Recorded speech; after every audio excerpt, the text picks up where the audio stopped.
Shalom Aleichem, on est dans Siman Shin Kaftet, dans la halakha Kaf.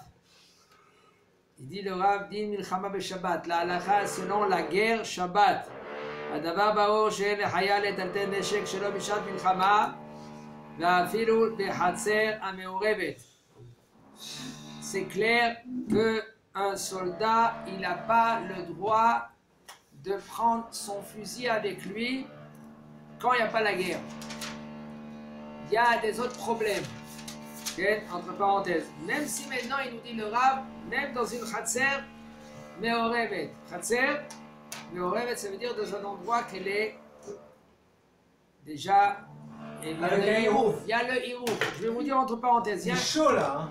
Ça veut dire c'est pas Beïnian Otsa, c'est Gam Beïnian Moussé ou là? C'est Moussé? C'est Moussé.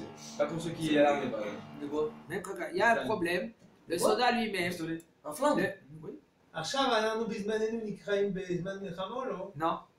ואפילו בשעת מלחמה הוא אומר לא? Non. Quoi? Ça l'assaut en flingue? Bien sûr. Si maintenant, quand il est chez lui à la maison, le soldat lui il est dans une situation suivante qu'il est obligé d'avoir le flingue. Il va en prison s'il le perd. Reste chez toi à la maison, prie à la maison. C'est très important. Prie à la maison, tu n'as pas le droit de sortir de la maison fou ça hein? avec ton fusil. Le soldat. Attends, mais vous savez c'est quoi Moussi déjà? Enfin, vous savez, mais Moussi c'est genre avant Shabbat tu décides qu'est-ce que c'est le truc. Si t'as besoin ou pas. Mais avant Shabbat, quand t'as rien, ça se trouve si en attendant j'ai besoin de mon arme. Dis-moi ton portable, voilà.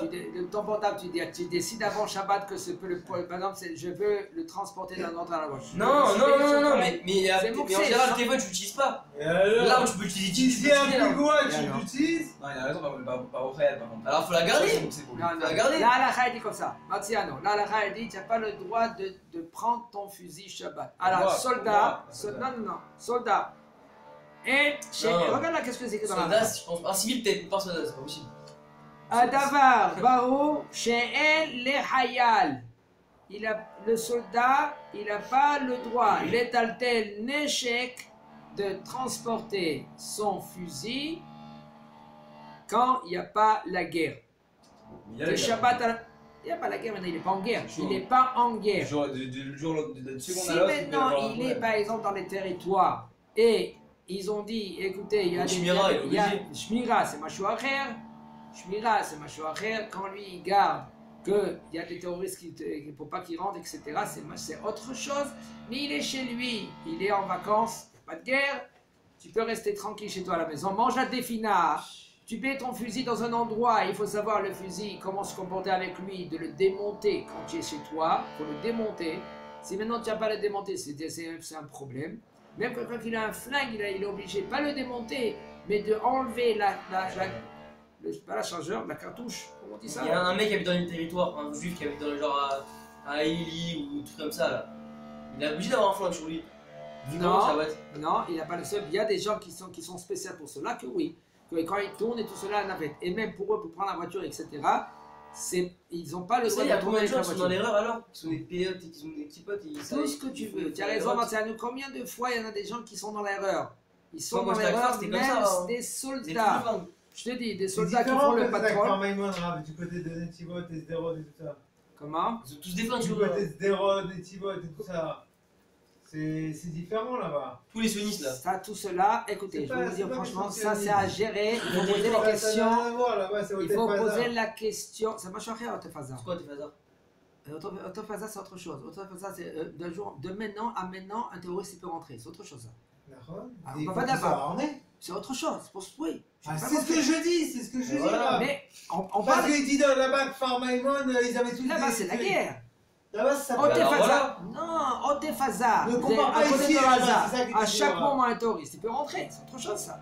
Bah, je vous ai parlé d'un mec qui habitait à Eli, vous m'avez dit non. Moi, j'ai dit. Je dis un mec qui habitait à Eli. Avant qu'il parle, là, je lui ai dit. Non, j'ai pas entendu que j'ai dit Eli. Excuse-moi. Si maintenant quelqu'un, c'est sûr qu'à un même moment, le terroriste il peut rentrer, c'est autre chose. Ça, c'est une autre situation. On permet des choses pareilles. D'accord? Aval. On permet. Mais si Baruch Hashem, il y a des soldats qui te gardent, d'accord? Il y a des soldats qui sont là. Et chacun maintenant, c'est une discussion dans les poskim. Est-ce que toi aussi, tu dois maintenant avoir un flingue sur toi, oui ou non? C'est une discussion dans les poskim. C'est pas que tous ces moutards. C'est pas la jungle. On va faire ça, c'est les Chachamim, les Gdolé Ador qui vont peut-être permettre, comme par exemple, ils ont permis à un moment donné d'avoir le portable, quand il y avait des bombes sur Israël, le portable qu'il est allumé. Parce que combien de fois, il y a eu des azakot c'est l'alarme, il y avait l'alarme. Ça, il y a aucun issue, hein, c'est personne d'avoir le téléphone allumé comme ça. Les Chaïm, le Shabbat, c'est le téléphone surallumé. Le Shabbat. Parce qu'ils touchent pas, genre, mais eux, ils sont obligés d'appeler leur chef s'il y a un attentat entre comme ça, et c'est. Oui, c'est autre chose. Ah, ça. non, ça. Pas dit que pas dit. Si maintenant, tu as le droit de mettre. Non, je suis très religieux, j'ai pas le droit de mettre mon portable allumé comme ça. Non. C'est pas ça. C'est faux ça. Tu te mets à côté et tu peux écouter. Si par exemple il y a des alertes, c'est une question de secondes de rentrer dans les abris. Okay? Combien de fois il y en a des gens qui ont des questions de secondes, ils sont partis dans les abris et puis ils se sont sauvés. Il ne faut pas jouer maintenant le malin.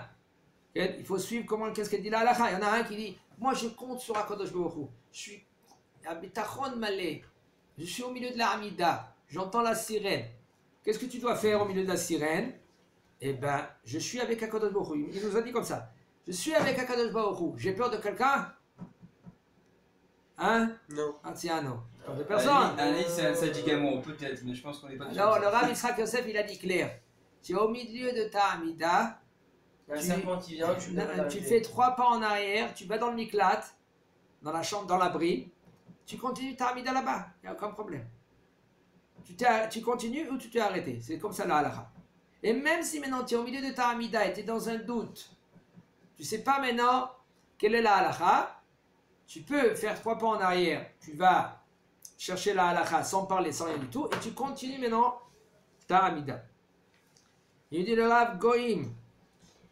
שצרו על עיירות ישראל אם באו על עסקי ממון הם מחללים עליהם את השבת שלא הותר לחלל שבת בשביל הפסד ממון. Si maintenant c'est des goïms qu'ils ont encerclé les villes d'Israël, si maintenant ils sont venus pour prendre de l'argent, on n'a pas le droit d'être mechalel Shabbat pour l'argent. Mais maintenant la halakha te contredit, Marciano. Chez l'autre, on n'a pas le droit de mettre mechalel Shabbat quand quelqu'un il a une perte d'argent.